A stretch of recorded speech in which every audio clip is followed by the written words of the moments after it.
Hello my dear young friends, how are you. मैं आज से आपको 10th क्लास की फिजिक्स का पोर्शन में कराऊंगा।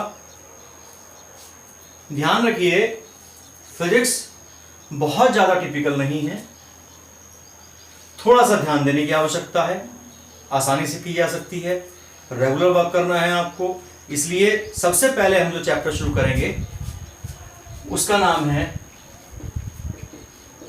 प्रकाश। प्रकाश में भी परावर्तन तथा अपवर्तन, ये हमारा एनसीईआरटी के हिसाब से 10वां चैप्टर है, चैप्टर नंबर 10। सबसे पहले अगर हम बात करें प्रकाश क्या है, कैसे डिफाइन करें, कैसे बताएंगे प्रकाश क्या है। प्रकाश वो ऊर्जा है जो हमारे जीने के लिए आवश्यक है। सूर्य निकलता है, सूर्य से रोशनी निकलती है, उसके अंदर गर्मी होती है, तो जो हमारे शरीर के लिए बहुत ज्यादा आवश्यक है।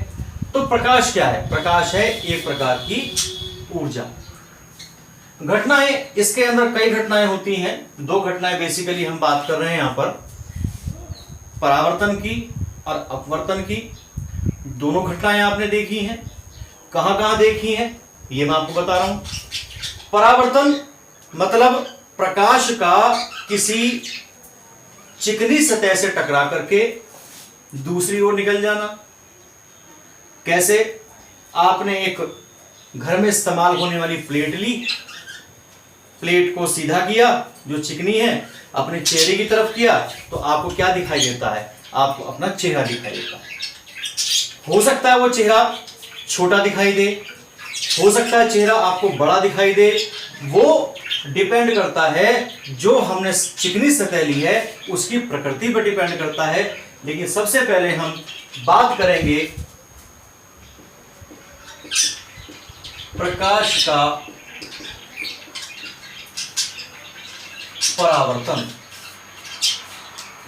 परावर्तन में क्या है? परावर्तन के लिए पहली कंडीशन ये होनी चाहिए, जो सतह ली जाए वो चिकनी हो, और चिकनी भी कैसी हो कि ऐसी चिकनी हो कि उसमें से जो ऊर्जा जो पड़ रही है, जो प्रकाश पड़ रहा है, वो उसके पार ना जा सके, उसके बाहर ना जा सके।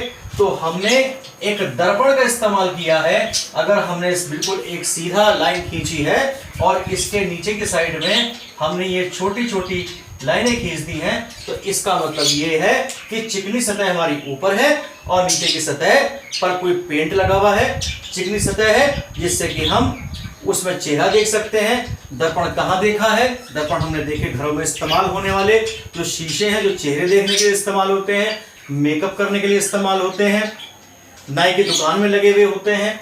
तो बिल्कुल जो सीधा शीशा होगा वो कहलाता है समतल दर्पण। इसमें दर्पण की पहचान कैसे करेंगे? दर्पण अगर आपको कहीं बना रखा है तो उसमें एक साइड में आपकी लाइनें दी जाएंगी, तो इसका मतलब कि प्रकाश ऊपर से पड़ेगा लेकिन इसके पार नहीं जा पाएगा। इसके ऊपर हमने एक छोटी सी एक लाइन खींच दी, जो ये हो गया आपका समतल दर्पण।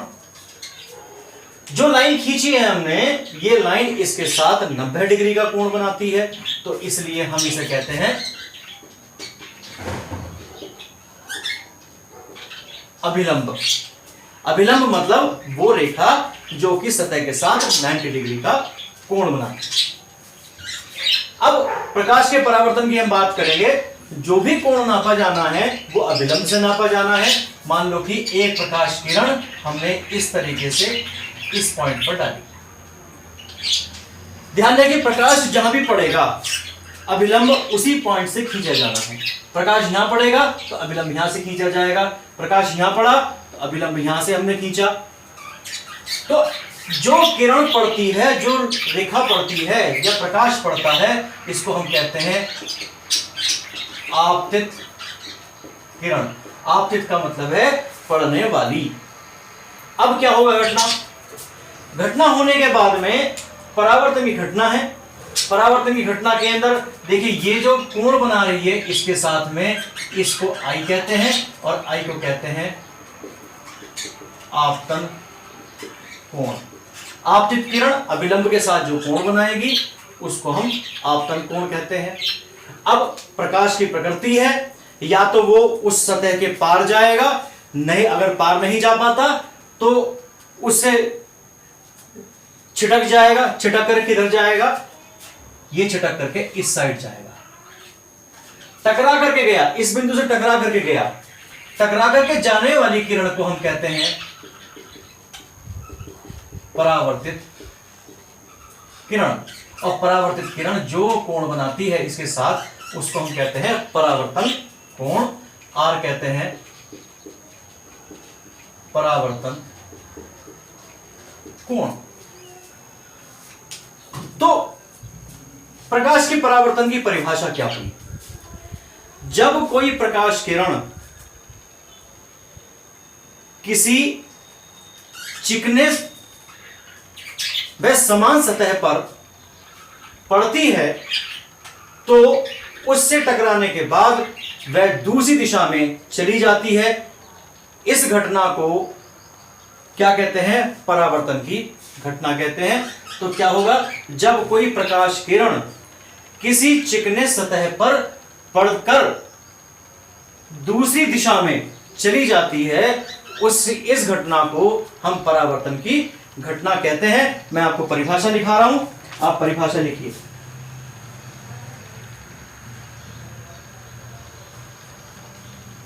देखिए,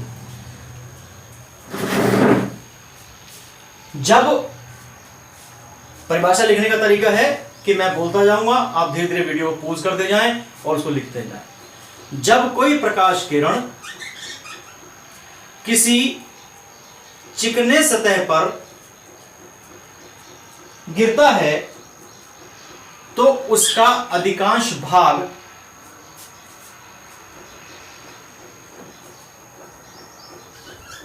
वापस लौट जाता है। प्रकाश के वापस लौट जाने की इस घटना को प्रकाश का परावर्तन कहते हैं। एक बार परिभाषा दोबारा सुन लीजिए। जब कोई प्रकाश किरण किसी चिकने सतह पर पड़ती है तो वह लौटकर उसी माध्यम में चली जाती है। प्रकाश के चिकने सतह से लौटकर जाने की इस घटना को प्रकाश का परावर्तन कहते हैं। जो चीज मैं बता रहा हूं यह आपको परिभाषा कॉपी के अंदर लिखनी है। उम्मीद करता हूं समझ में आई होगी। देखिए, परिभाषा इस पर लिखना संभव नहीं है, मैंने आपको परिभाषा बोली है, धीरे धीरे करके आप परिभाषा लिखिए। अब इसके बाद में आते हैं परावर्तन के नियम। परावर्तन के नियम क्या हैं? इसके दो नियम। पहला क्या कहता है? पहले में चित्र में आपको दिखा रखा है। आपतित किरण, परावर्तित किरण तथा आपतन बिंदु पर अभिलंब। आपतन बिंदु कौन सा हुआ? जिस बिंदु पर आकर के आपतित किरण टकराती है उस बिंदु को हम कहते हैं, इस बिंदु का नाम दिया गया है आपतन बिंदु। पहला नियम क्या कहता है? आपतित किरण, परावर्तित किरण व आपतन बिंदु पर अभिलंब तीनों एक ही तल में होते हैं। कैसे पता लगे तीनों एक ही तल में है? पता ऐसे चलेगा क्योंकि चित्र आप देख रहे हैं, चित्र जो बना रहे हैं वो कॉपी के ऊपर बन रहा है। कॉपी के ऊपर आपको दिखाई देगा कि तीनों रेखाएं, आपतित किरण, अभिलंब और परावर्तित किरण, तीनों की तीनों एक ही पॉइंट पर आकर के से स्टार्ट हो रही हैं या एक बिंदु पर मिल रही हैं। इसलिए तीनों के तीनों एक ही तल में होंगे। सेकंड पॉइंट क्या कहता है, देखिए इसके अंदर कोण के जिक्र किया है हमने।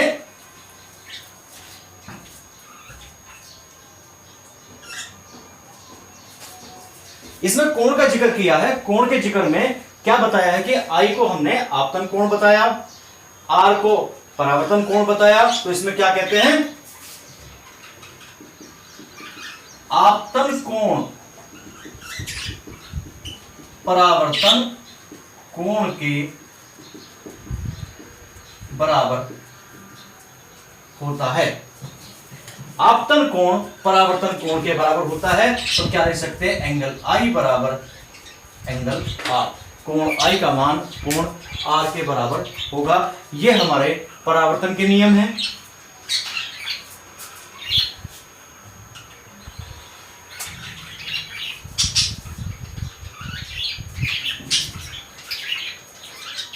अब इसके बाद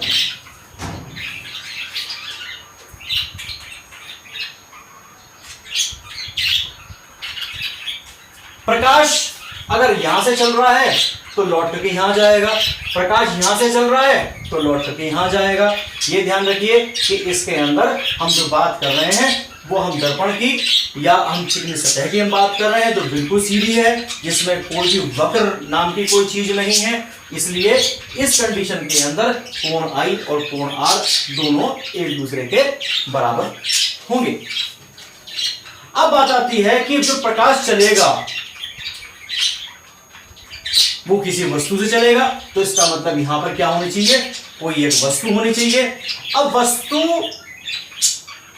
जैसे हम टॉर्च की लाइट को शीशे के ऊपर मारते हैं तो हमें क्या दिखाई देगा, लौट करके प्रकाश दूसरी दिशा में जाता है, तो क्या होगा, जिस दिशा में जाएगा प्रकाश वहां पर क्या बनेगा, उसकी एक आकृति बनेगी, वहां हम उसको पहचान सकते हैं। उस जो आकृति बन रही है वस्तु की, उसको हम कहते हैं प्रतिबिंब। यहां वस्तु रखी है, प्रकाश यहां से चला, प्रकाश यहां पर आया, तो यहां पर क्या दिखाई देगा कि वस्तु यहां नहीं है, क्योंकि हम लोग किसमें देख रहे हैं, हम शीशे में देख रहे हैं, वस्तु यहां है। देखिए वास्तव में वस्तु कहां है, वस्तु यहां नहीं है, वस्तु यहां है। तो जहां हमें उसकी आकृति दिखाई दे रही है, उस आकृति को हम कहते हैं प्रतिबिंब। अब प्रतिबिंब जो हैं वो दो प्रकार के होते हैं।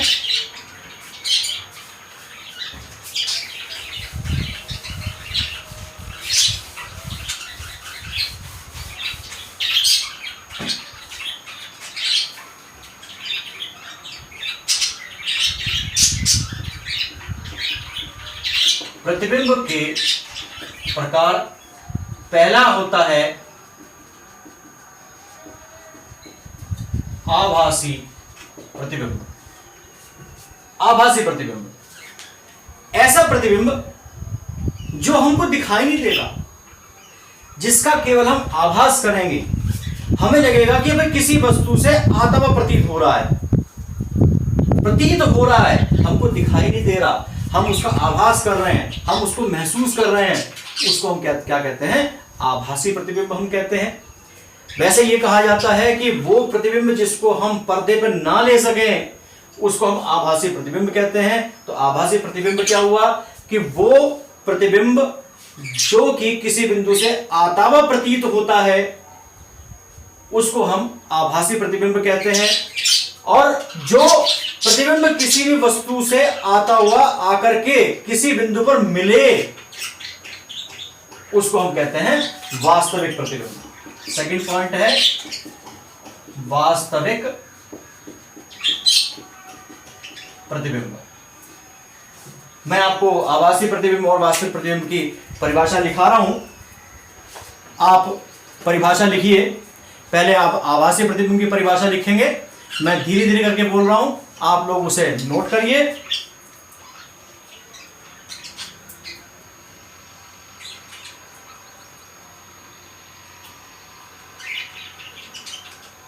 यदि किसी वस्तु से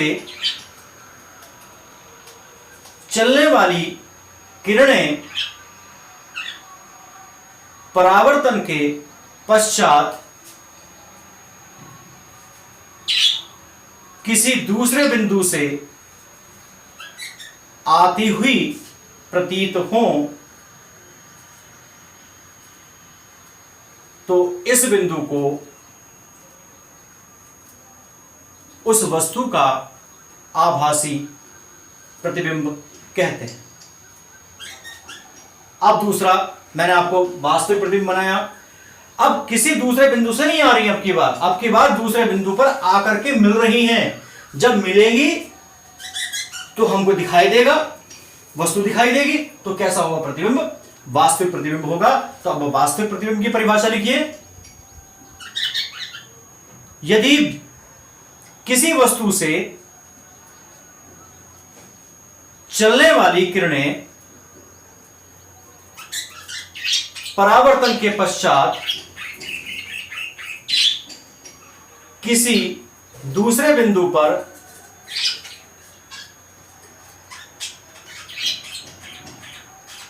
वास्तव में आकर मिलें तो उस बिंदु को उस वस्तु का वास्तविक प्रतिबिंब कहते हैं। अभी बहुत ज्यादा एकदम नहीं देंगे आपको हम, क्योंकि धीरे धीरे करके हमें आगे बढ़ना है। फिजिक्स का पोर्शन मैं आपको कराऊंगा। कोई समस्या आपको आती है, मुझे कॉल करिए, मेरे व्हाट्सएप पे करिए। आपको नहीं समझ में आता, आप मुझे बताइए। और अगर आपको समझ में आता है तो इस वीडियो को लाइक जरूर करें, शेयर करें, और अच्छी लगे तो मुझे इस बात को बताएं। Thank you for watching.